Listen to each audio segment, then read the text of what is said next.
melakukan pengaduan terhadap Pak Ganjar Pranowo itu tidak terlepas dari upaya-upaya untuk menghambat.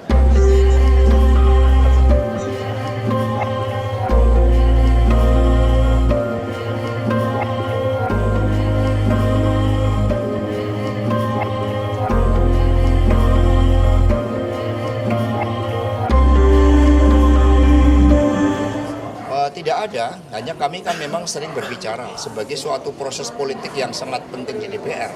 Kan juga harus dilihat, karena muncul juga banyak intimidasi.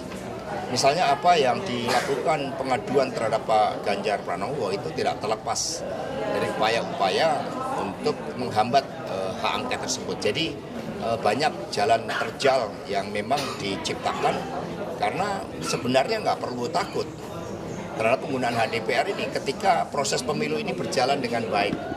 Ketika proses pemilu berjalan dengan jujur, sebenarnya nggak perlu takut terhadap penggunaan hak DPR RI ini. Berarti PDIP sudah ada angka pengusulnya berapa Pak? Soalnya PKB udah bilang 7 orang bakal jadi pengusul. Ya kami baru melakukan kajian-kajian, perumusan, pembuatan naskah akademik dan juga berbagai opsi-opsi. Kan cukup banyak opsi, ada opsi sidang di Mahkamah Konstitusi, ada opsi penggunaan hak di DPR RI, itu sedang dikaji oleh tim khusus. Mas, berarti soal laporan Ganjar ke KPK itu sebagai salah satu cara dugaan kecurangan pemilu itu masih berlanjut? Berbagai bentuk intimidasi memang dilakukan, termasuk terhadap calon-calon saksi yang akan bersidang di Mahkamah Konstitusi. Jadi instrumen hukum dipakai sebagai cara untuk melemahkan terhadap suara kebenaran yang muncul. Tetapi ini kan zaman digital, suara kebenaran sulit ditutupin. Apalagi setelah muncul ya berbagai upaya-upaya untuk mengungkapkan ya seperti tadi bagaimana melalui audit forensik Sirekap ternyata yang dilakukan oleh para pakar ternyata menemukan adanya algoritma tertentu, bahkan quick count itu pun di-intercept. Nah ini kan yang sangat bahaya di dalam demokrasi kita ke depan. Sikap PDIP terhadap ini laporan Pak Ganjar gimana sikap PDIP? Ya kita kan sudah biasa instrumen hukum seringkali dipakai bukan untuk keadilan, tapi instrumen hukum dipakai sebagai alat politik. Jadi praktek politik yang sangat liberal ini yang kami sayangkan itu adalah ketika batasan-batasan campur tangan eksekutif yang seharusnya tidak bisa mengintervensi hukum, yang seharusnya tidak bisa intervensi lembaga seperti Mahkamah Konstitusi, ini kan terjadi. Dampaknya sangat luas. Misalnya ketika beberapa dari tim kami bertemu dengan para duta besar, mereka mempertanyakan tentang kepastian hukum di Indonesia. Bagaimana mau investasi ketika undang-undang pemilu, bahkan ketika Mahkamah Konstitusi pun itu ternyata bisa diintervensi oleh hukum, oleh kekuasaan. Siapa yang kemudian akan melindungi kepentingan investasi mereka?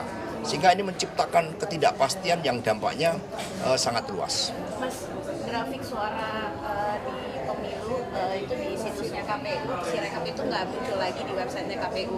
Nah ini kan rame setelah penggelembungan suara PSI. Nah ini apakah ada kaitannya atau seperti apa Mas? Memang kami banyak berdiskusi, termasuk dari jajaran internal maupun juga dengan teman-teman P3, Perindo, dan Hanura.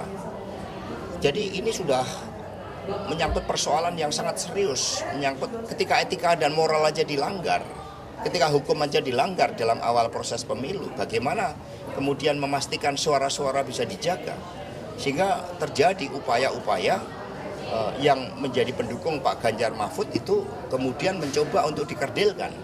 Contohnya P3, padahal P3 ini perolehan suaranya selalu di atas hasil survei.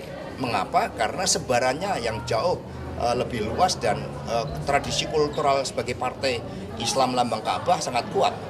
Sehingga muncul, jangan sampai ini dari Pak Jokowi ini karena kepentingan untuk mendorong PSI kemudian menghilangkan sejarah partai Ka'bah dalam tradisi politik kita. Ini yang sangat dikhawatirkan, maka stop kecurangan. Dan untuk itu pemerintah nggak perlu khawatir, karena ini proses demokrasi yang seharusnya semua terbuka untuk dilakukan evaluasi, termasuk kemungkinan menggunakan hak DPR RI seperti hak angket. Tidak perlu dihadapi dengan kekuasaan seperti saat ini. Pak Hasto, yang melaporkan Pak Ganjar ini kan adalah juga sebagai kader PSI ya, dan dia menjabat sebagai ketua DPD. Nah ini apakah menduganya ada kesengajaan atau? Ya itu nampak sangat jelas bahwa sejak awal siapa yang bersikap kritis itu mencoba untuk dihambat. Karena kekuasaan telah berubah arah. Bahkan contohnya Saudara Endah, Ketua DPC kami Gunung Kidul yang berani menyuarakan kebenaran, muncul operasi politik. Padahal dalam pemilu yang lalu dia suaranya terbanyak. Lalu sekarang tidak terpilih. Jadi muncul berbagai operasi politik terhadap orang-orang yang kritis. Tetapi yang mendukung ada operasi penggelembungan suara. Sebagaimana ada dugaan penggelembungan suara yang dilakukan terhadap PSI.